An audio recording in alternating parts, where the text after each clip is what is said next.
waxaan algorithm-ka u adeegsaday Cloud Code iyo Gemini. Waa basically two of the most powerful AI tools on this planet right now. waa AI-ska ugu awooda badan haddaan la joogo. waxaan weydiiyay inay iga dhigaan engineerka algorithm-ka. waxa iga soo laabtay in waxay noqdeen wax ajiib ah because of waxa walba aan u malaynay inaa YouTube growth ka aqaano waxay ahaayeen fake. sababtoo ah click through rate sidii aan u malaynay ma aha, sidoo kale watch time sidii aan u malaynay ma aha, curiosity sidoo kale sidii aan mooday ma aha. labadii bilood la soo dhaafayna waxaa YouTube-ka u adeegsanayay Samsung telefonkan anigoon haysan camera, fancy microphone iyo lighting, just me and this phone. aan iyadoo sidaas ah waxyaabay aan sameynay waxay ahaayeen wax qaldan. so videoga maanta waxaan ku falanqayn doonaa waxyaabay aan ka bartay AI-ska iyo waxyaabaha aad u baahan tahay inaad hadda iska bedesho haddii aad u baahan tahay inaad koriso channelkaaga. ila joog ilaa dhamaadka because of videogan waxaan kugu tusin doonaa YouTube Studio Analyze-kayga. sidoo kale hal shay oo aad u baahan tahay 2026 si aad u noqoto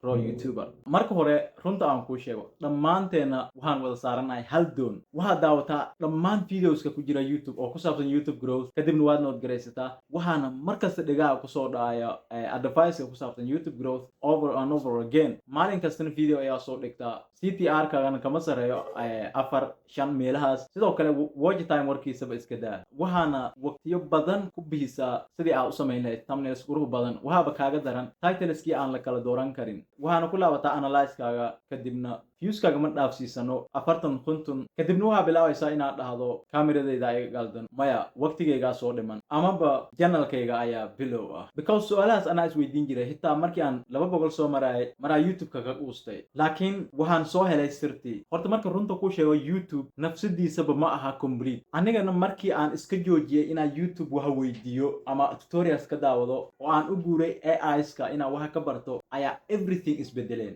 okay, marka waxaa aaday Cloud Code. waxaan dhahay iyadoo lagu salaynayo algorithm-ka iyo ilmo baaristii ugu dambeysay maxay yihiin signalska go'aamiya YouTube inuu videoga ku push gareeyo viewers cusub. marka Cloud Code iyo Gemini laba jawaabood oo kala duwan bay siiyeen. jawaabahan waxaa waaye Cloud AI wuxuu dhahay satisfaction signals inuu videoga share helo, la save garayso, likes intaas inuu helo waa kuwa ugu muhiimsan. halkaana Gemini wuxuu leeyahay click quality over quantity. marka hore taylimo audience matching kan wuxuu leeyahay watch time. Cloud wuxuu leeyahay viewer interest clustering kan wuxuu leeyahay engagement depth. labadaba difference answers bay siinayaan. Cloud wuxuu leeyahay topic consistent in everyday video soo dhigto oo kale. Gemini wuxuu leeyahay topic coherence ina everyday videos ka soo dhigayso topicaaga same uu ahaado. lamarka ugu dambeeya waa section configuration. Gemini wuxuu leeyahay viewer section value. labadaba marka jawaabahooda way kala duwan yihiin. click through rate iyo watch time waa muhiim, laakiin labadan AIs ma jiro mid dhahay everyday video soo dhig ama thumbnail-kaaga ka shaqeey. labadoodaba waxay dhaheen ka shaqeey satisfaction signals plus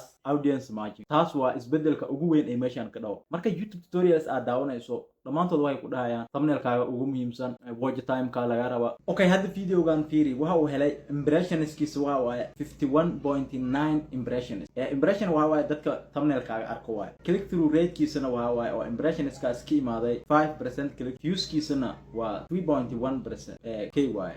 iyadoo sidaas ah impressionskiisa sidaan u badan yihiin haddana click through rate-kiisa sidaan u yaryahay YouTube waxa uu sidii ku waday waa uu push gareynaya videogayga maanu dilin. marka hadda fiiri midkan kalena fiiri 8.3 impressions waaye, 5% click through rate waaye, viewskiisana waaye 519 waaye, unique viewskiisana waaye 300 waaye. marka fiiri YouTube waa uu push gareynaya videogayga. channelska qaar aad iyo aad ay ugu fiican yihiin impressionska iyo click through rate-ka. AI-ska waxay sheegaan CTR is not about getting clicks, it's about getting the right clicks. CTR-ka micnihiisu ma aha inaad hesho clicks, waa inaad hesho clicks sax ah. YouTube-na ma qiimeeyo inta dad kala garaysay thumbnail-kaaga. waxa uu qiimeeyaa marka dadka kala gareeyaan kadib waxa dhacay. haddii qof kala gareeyo thumbnail-kaaga kadibna isla markiiba ka tago waxay 100% ka hun tahay in qofkaani thumbnail-kaaga arko laakiin uusan kala gareynin. because YouTube howl adiga kugu saabsan buu wadaa. yani channel-kaaga ama videos-kaaga buu audience-kii saxda ahaa marka videoga kala gareeyaan daawan lahaa buu YouTube ka raadinaya. for example haddii aad hesho 3-2 meelaha CTR oo dadkaas daawanayo 80% videogaaga waxay 100% ka fiican tahay 100 CTR CTR oo the very first beginning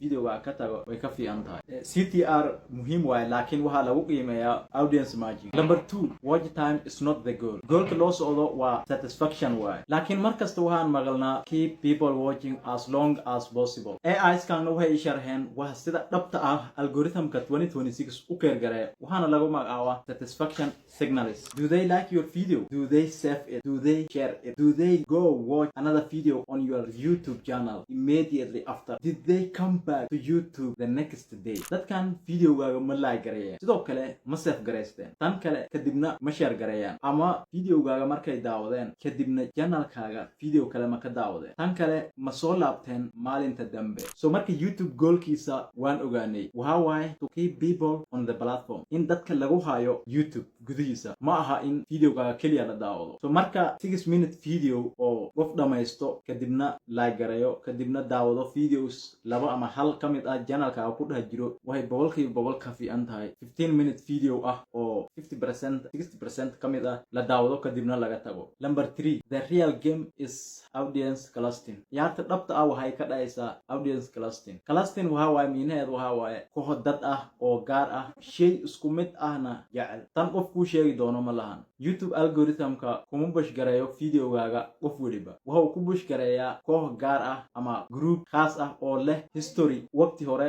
oo daawan jiray niche-kaaga waxyaabo ku saabsan waqti hore soo daawan jiray oona hiiseeyo waxyaabaha adiga soo gudbinayso. Marka video soo dhigtana YouTube waxa uu ku bush gareeyaa ama ku test gareeyaa group yar oo cluster ah si uu u ogaado videogaas value-giisa. Haddii dadkaas videogaaga ka helaan ama respond fiican ka hesho engagement ama videogaaga u soo laabtaan mar kale, YouTube videogaaga waxa uu u gudbin doonaa next rank. Laakiin haddii intaas ka weydo, YouTube videogaaga waa uu joojin doonaa inuu bush gareeyo. taasina waa sababta 48 saac kadib videoska u dhintaan. So adiga shaqadaada waxa waaye inaad video u samayso koox gaar ah. Muhiimadaada ma aha inaad qof waliba video u soo samayso. So video kasta aad soo dhigayso waa inuu clear u ahaado specific audience. Videogan waxaa ku soo baranay number 1, watch time waxaa ka muhiimsan satisfaction. Number 2, CTR meanihiis waxa waaye audience margin, ma aha keliya clicks. Number 3, YouTube waxa uu dhisaa koox ama group lagu magacaabo cluster. Adigana shaqadaada waxa waaye inaad consistency-gaaga ilaashato, one specific audience-na focus ka saarto. Okay, haddii aad hadda fadhiso oo aad wareersan tahay isleedahay intee waxaa ka bilaaba maxaa sameeya, taasi waa wax videogayga soo socdo ku saabsanaan doono. Waxaana ku tusin doonaa step by step YouTube Studio settingskayga waxyaabay aan ka bedelay, natiijooyinkii aan ka helay iyo waxyaabay aan faa'iiday dhammaantooda. So haddii aadan rabin inuu videogaas ku dhaafo,